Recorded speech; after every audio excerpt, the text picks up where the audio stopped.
আসসালামু আলাইকুম। তো আজকে আমাদের ফুলপুরের একজন স্বনামধন্য সাংবাদিক আমার নানা উপজেলা বিএনপির সদস্য।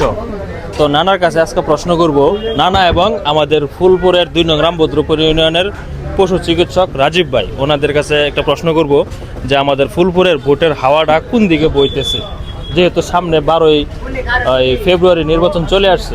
তো প্রথমেই নানার কাছে যাই। নানা, ভালো আছেন? আলহামদুলিল্লাহ ভালো আছি। না না, আমি কইতেছিলাম যে মানে সামনে যেহেতু নির্বাচনটা চলে আসছে, হ্যাঁ, তো আমাদের ভোটের হাওয়াটা কোন দিকে বেশি বইতেছে বা ধানের শীষের ভোট কেমন একটু বলেন। আসলে নির্বাচনের তফসিল ঘোষণার পর থেকে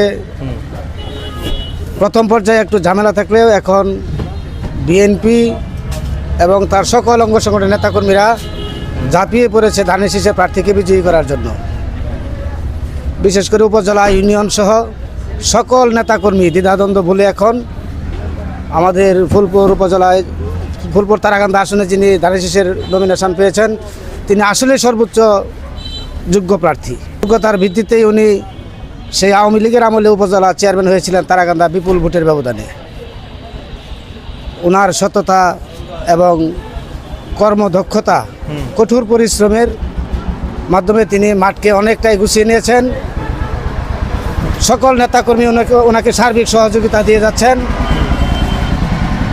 ইনশাল্লাহ আমরা আশা করি শহীদ প্রেসিডেন্ট জিয়াউর রহমানের চির চেনা মার্কা জাতীয় প্রতীক ধানের শীষ, এই প্রতীককে বিগত সময়ে 3 বার জনতার ভোটে প্রধানমন্ত্রী বেগম খালেদা জিয়া নির্বাচিত হয়েছিলেন।